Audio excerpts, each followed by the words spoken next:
Good afternoon. I'm Bob Mascali, Chair of the Falmouth Select Board. Hi everyone, Mike Renshaw, your town manager. And we're here at the studios of Falmouth Cable TV, Community TV, and we thank them again, as we do every other week, for letting us be here and letting us get the word out to to the residents about what transpired at the most recent Select Board meeting.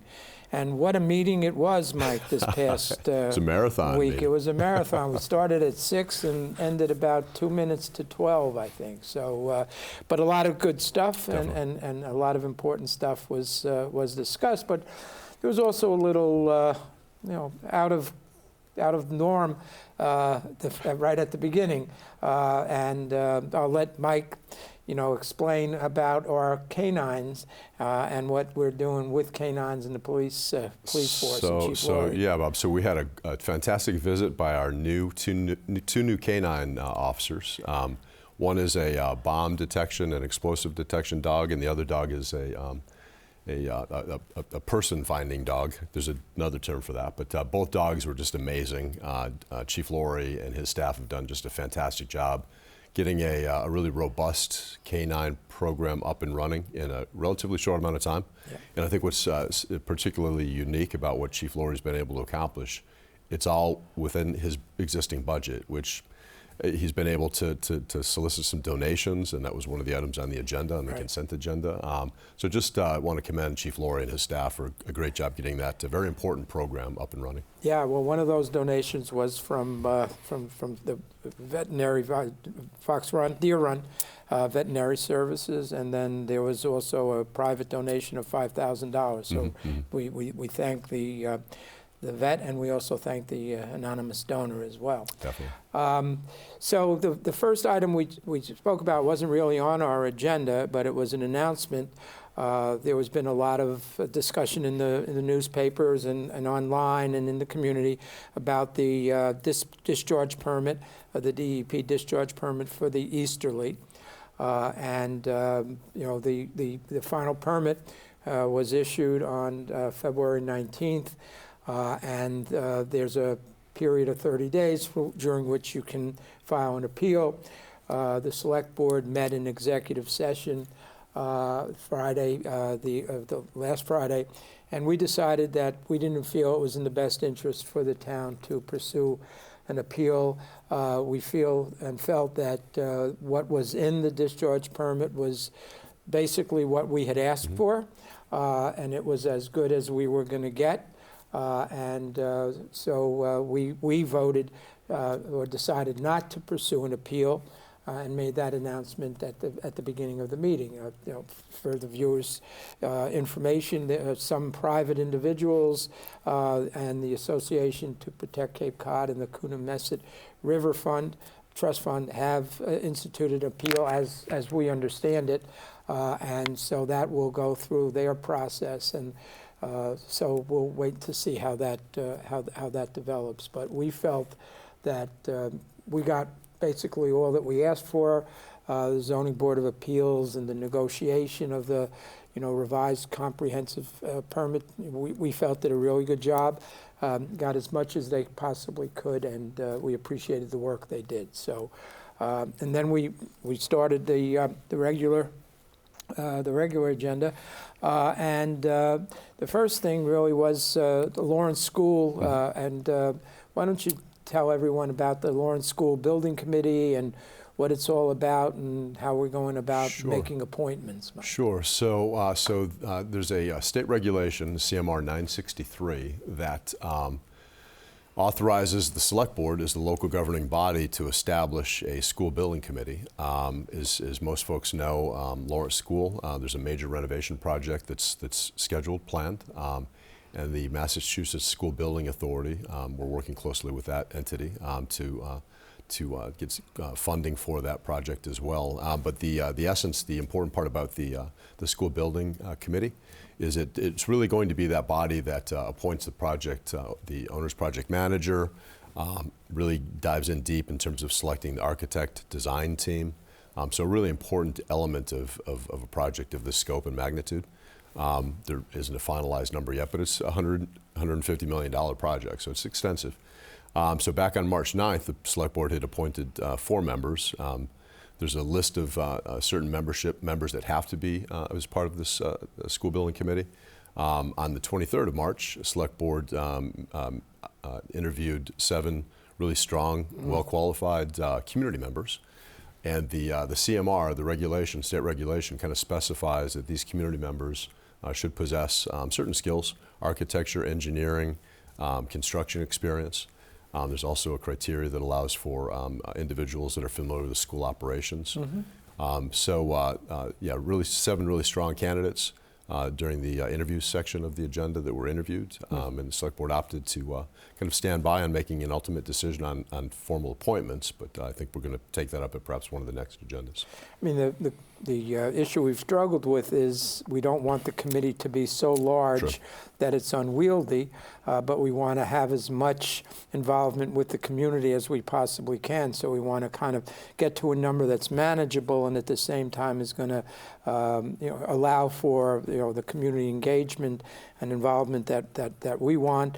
The comment was made by Member Reed at the meeting that, as we go forward, we really want to stay on top of this project with updates with respect to the entire Select Board and the community, and I'm sure that's what everyone intends. So.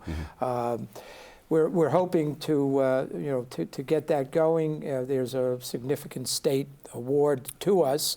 Mike's number is not how much the town's going to have to put up. We're going to get some, or hopefully going to get some significant funds from the state through the grant program. So that was that, and we also did appoint 4 more members to that committee later on in the meeting. We did. Back on March 10th, a couple of weeks ago, the school committee met and nominated or recommended a couple of the school committee members. Dr. Sousa and Mrs. Augusta. Correct. Mrs. Augusta. Correct. Yeah. So the Select Board formally appointed those 2 school committee members and also appointed Mr. Paul Darts. He has a strong financial and operations background, so Paul is going to serve that role of local financial officer and the official responsible for building maintenance and whatnot on the school campuses. And member Heather Goldstone, our vice chair, we appointed as well. That's correct. So now we have 8. So that's 8, and yes. We're figuring out where we go from there. But we'll come to a decision. But correct. Great job, and we appreciate all of the applicants. They, as you say, I don't think, as long as I've been on the board, I've ever seen as many strong candidates for a certain committee as we had there. Really great candidates and a lot of passion. You can tell. Yep. Just they're very excited about the opportunity.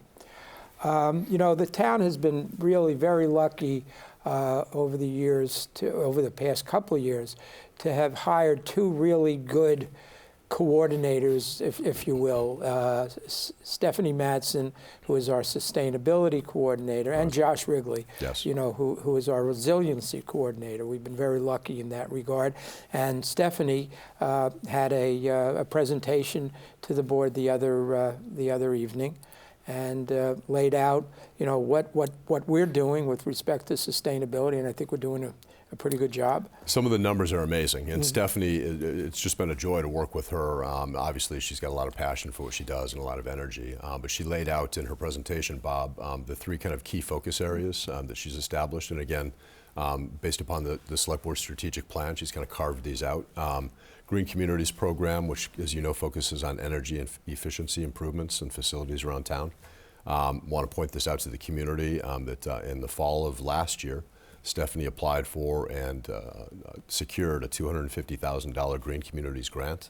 She's leveraged that into about $370,000 worth of improvement. So just a tremendous job there.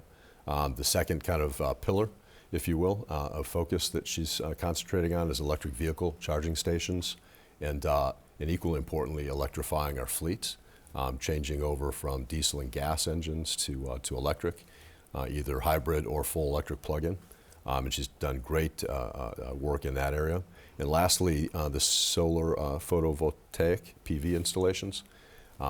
Just between last year and this year alone, 4 key improvements. The Community Veterans Center rooftop back in January of 2024. Hatchville Fire Station, the recently opened fire station, that was completed in '24 as well. East Falmouth Fire Station, we put a solar array on the rooftop there. And lastly, and significantly, the water treatment plant on Gifford Street. So Stephanie's done a great job. And she also laid out, in conjunction with consultant CES, the greenhouse gas emissions inventory and annual reporting that she's doing. And again, to achieve those state standards of reducing to zero emissions by 2030. Yeah, it was a fascinating presentation by GES for that greenhouse gas inventory that Stephanie got going.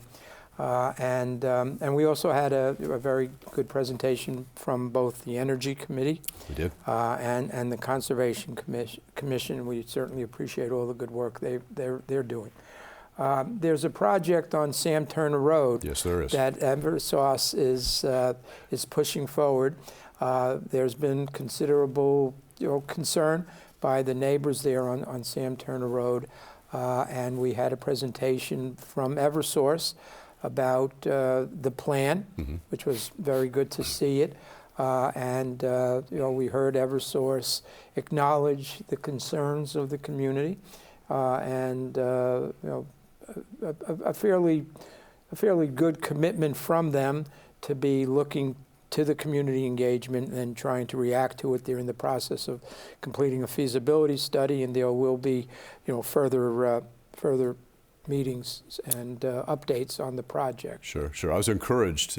We had the one community listening session over at Gus Canty last month, and 40 people showed up, residents, mostly abutters.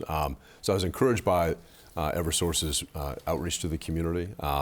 They spoke a little bit about, based upon the feedback, as you mentioned, they're in feasibility, kind of studying some of the options to moving a portion of the substation onto perhaps another piece of the property. It's an important project. It's basically taking an old 1990s substation, which we were told was a switching station, which basically just takes power and moves it further down the distribution lines to a full-fledged distribution substation. And that's important because of the storm that we went through. They explained, Ronit, the representatives explained that that would allow us to repair, or them, I should say, to repair and get outages restored much more quickly by, again, converting this old substation into a full-fledged distribution substation. So it's an important project, and encouraged that they're listening to residents and abutters' concerns. Yeah, I mean, the one major issue is the location of that temporary facility or placement that they have to do, and as it's currently proposed, it's kind of close to the neighbors. It is, and hopefully, I mean, it's a pretty big, it was 8 acres or whatever. About that, yeah. It's a good size, and hopefully they can move that so that at least doesn't have as much an impact on the neighbors during the construction period. Exactly. It'll be interesting to see what the engineers come back with. We had a discussion on ice, as we had said at our ice enforcement, as we had said at our previous meeting. We wanted to think about revising, the policy statement that we currently have on the website, which we adopted in June or July of last year. And certainly what's happened over the past 6 or 7 or 8 months warranted a revisit of that statement. Again, Vice Chair Goldstone and Member Richardson collaborated to bring us a revised statement, one more in keeping with what has occurred over the past couple of months, and as well as a proposed letter to our federal delegation, urging them to think hard and fast about some enforcement updates, some enforcement improvements that ICE might want to consider as they go forward, significant reforms. But we also did adopt a policy that our counsel, Maura O'Keefe, had drafted with respect to utilizing town property, town buildings. You want to talk a little bit about that? I sure will. So I was really proud of Town Council's work in collaboration with Chief Laurie. Sat down with Chief Laurie and just to make sure that the police department's concerns and needs were also kind of outlined in that draft policy that the board subsequently adopted. But it basically, in a nutshell, restricts and prohibits ICE enforcement operations from occurring on town property, whether that be town hall proper or any of the facilities, including the police department. So really draws that line and sends a strong message that town property is off limits with regards to enforcement. We want our residents to feel comfortable coming onto town property when they pay their property tax bills or get a permit or have some questions that that they need to have answered. So I was very glad that we were able to adopt that policy. Some other municipalities in the Commonwealth are doing the same the same thing. So and then we will take another look at the statement at our next meeting. We didn't allow for public comment the other evening, but we have urged anyone who has some suggestions with respect to the statement that is part of the packet to let us know what their thoughts are, and we'll certainly take them into account when we go forward with a position on the statement and the correspondence to the federal delegation. And now we get to a very good topic, something that the town is doing really well with, and that's affordable housing. And we had an update, and we'll have an update at town meeting from our housing coordinator, Kim Fish, another employee who has done an absolutely wonderful job the past couple of years, keeping track of all of the different projects that are coming into town and how to try and work the funding and so forth. So she gave us a very good update on the Falmouth Affordable Housing Fund, of which the Select Board are the trustees of that fund, and we're the ones who appropriate the money out of there to aid in some of the projects. And I'm sure you have the facts and figures. It starts that at this point the unencumbered balance is about $2.9 million or $2.8 million, and then we've got some other projects. Yeah. The projects in the pipeline, Yeah. and that's one of the things that Kim has done just a tremendous job is identifying, again, kind of laying out so that it's very clear, the funds coming in to the Affordable Housing Fund and those that are tied up in projects, knowing which projects are in the pipeline, so to speak. Some of the information she pushed out with regards to just the 2025 awards through the Falmouth Affordable Housing Fund are just tremendous. 4 projects in particular accounted for about $7.3 million in awards. The 545 Main Street, the project on 4 Sandwich Road, 85 Brick Kiln, and again tracking how many of those units are going into the SHI, the Subsidized Housing Inventory. Really proud of the work that Kim and the staff and community development have done, and really to put that program at the forefront. And I think it is a model housing program on Cape Cod. So and we're getting a lot of feedback from a lot of different people on the Cape involved with housing that look to Falmouth as a model for the rest of the Cape as to what we're doing, to promote housing for our residents and for teachers and police and fire and so forth. Still have a lot to do, but we've made some really good inroads. And in particular, so Kim laid out the 2 projects that the board recently approved that were town-owned properties, the Pheasant Lane and Brigantine, and that was about $325,000. It was.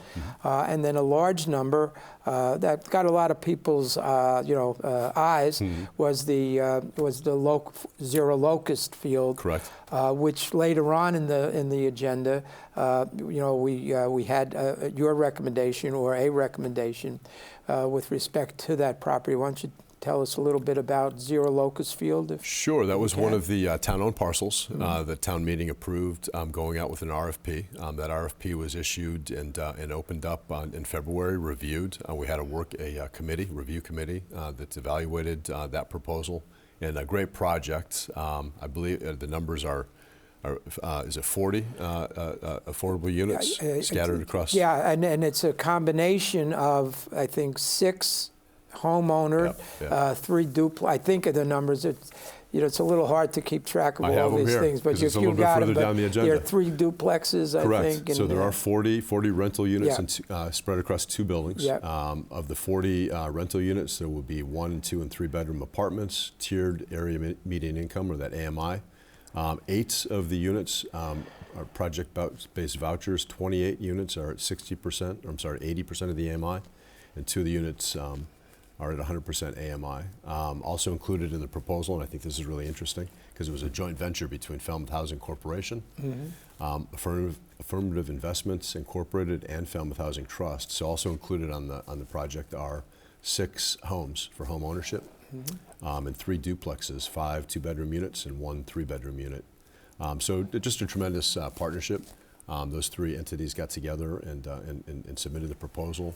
And the number that you mentioned that was kind of eye-opening for a lot of folks, it's over $4 million. Yeah, it's a lot of money. But it's a significant project, and it again puts us in a very strong position again for adding those affordable units in perpetuity, deed restricted in perpetuity. And again, I think it's testament to Falmouth's innovation and having rental and ownership on the same parcel with 2 well-respected and important parts of this of our housing population, or our housing groups. The Falmouth Housing Trust, the Falmouth Housing Corporation would take on the rentals, and Falmouth Housing Trust, doing some great job for us, would do the home ownership. That's generally their model. So Absolutely. really a wonderful proposal. And then later on, part of that RFP proposal is we need to dispose of the land, and we gave you the approval to proceed with that disposition. Correct. Right. But we also had on the agenda the property at 0 West Falmouth Highway. This is a parcel that was town-owned, and that was put out for an RFP. I think the RFP was at least 6, no more than 6 units. We did get a proposal, and a very well thought out proposal from Falmouth Housing Trust again, to just basically one building duplex with two units home ownership. But there's some significant issues with title and with the Article 97 designation, and the consensus of the board was just that we didn't feel it was right to proceed given all of the uncertainty that we have. Correct. But in no way should be thought of as some backtracking by the select board with respect to affordable housing. No, not at all. And there's other opportunities. In addition to that property, there's other town-owned properties, part of the inventory that the community development director put together. So I think I know there's going to be future opportunities down the road. That project did score very highly in the review committee process. But upon advice by town council, as you mentioned, and based upon some new information that was discovered, both at November 2025 town meeting and then some subsequent recent court decisions, town council advised that it wouldn't be in the best interest to move forward. Okay, thank you. Let's see. Yeah. Mike, tell us about the trash and recycling contract that we're looking at. This is really, this is really good news. So it is. So we're actually, as some folks know, we're in the last year, or we have one more year, I should say, of the waste management solid waste contract with Waste Connections, Nauset. Nauset took over from Republic back in 2022. So we had about a year left on the contract about 8 months ago. We discussed with the select board the notion of going out with a request for proposals to see if there's any interest in another entity taking over that contract. 30B state law, procurement law, does not require that we do that, but we thought it'd be a good thing to do. So during discussions, putting together that, starting to draft the elements of that request for proposals, we had some really preliminary sit-down discussions with Nauset, Waste Connections, the current provider. Part of the discussions centered around really an important element, I feel, is bringing in the MSW, the municipal trash totes or containers.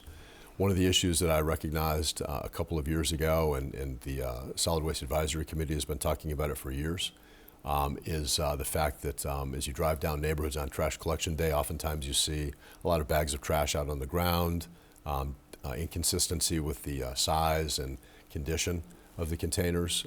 So we thought it would just be both an improvement in health and sanitation and just general aesthetics if a provider like Nauset would be able to work into the contract, providing those 22 or 23,000, because that's how many accounts we have, totes.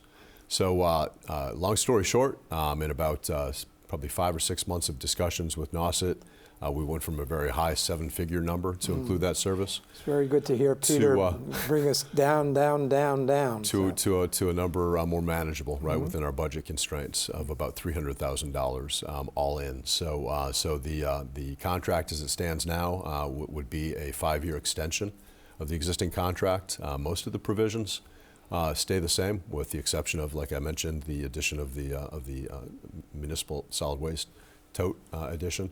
We're going to do a massive, between us and Nauset, education campaign in the community, very similar to what we did a few years ago with the recycling containers, so that everybody is aware how to use them. And also another important element, Bob, that I wanted to mention in regards to this contract is that we shifted the onus or the responsibility for maintaining the recycling carts, which we've taken on historically for the past few years. The road department has done that, back over to the provider. I feel it's important that our road crews are out doing the work of improving and maintaining our roads versus changing out, broken wheels and lids on trash carts. So that, I think, was another important change with this contract. So we're very pleased. To give everyone a reference point in terms of the cost, because that came up in the meeting, how much additional cost.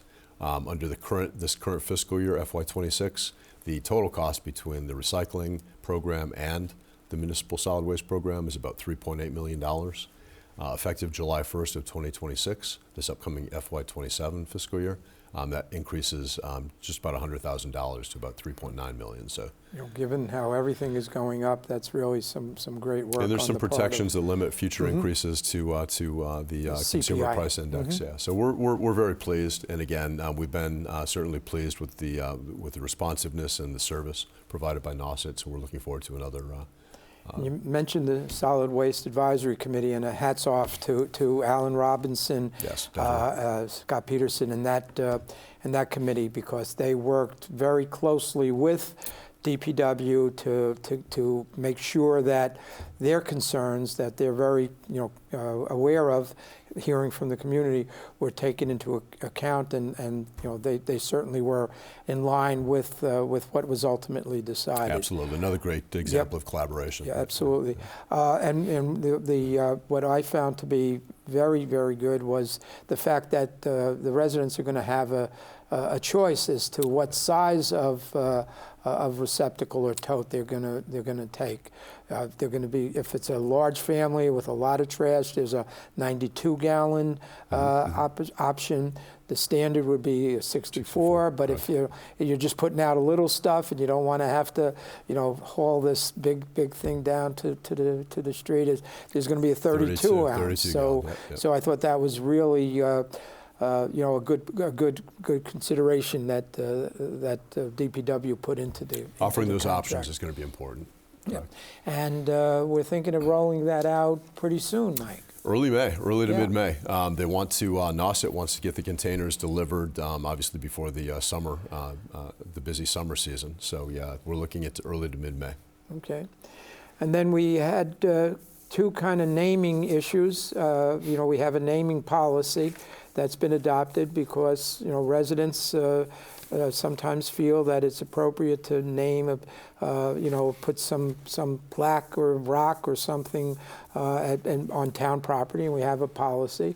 And the policy basically says if someone has an idea for naming someone or naming something after someone, that they make that known, and that starts a 1-year period.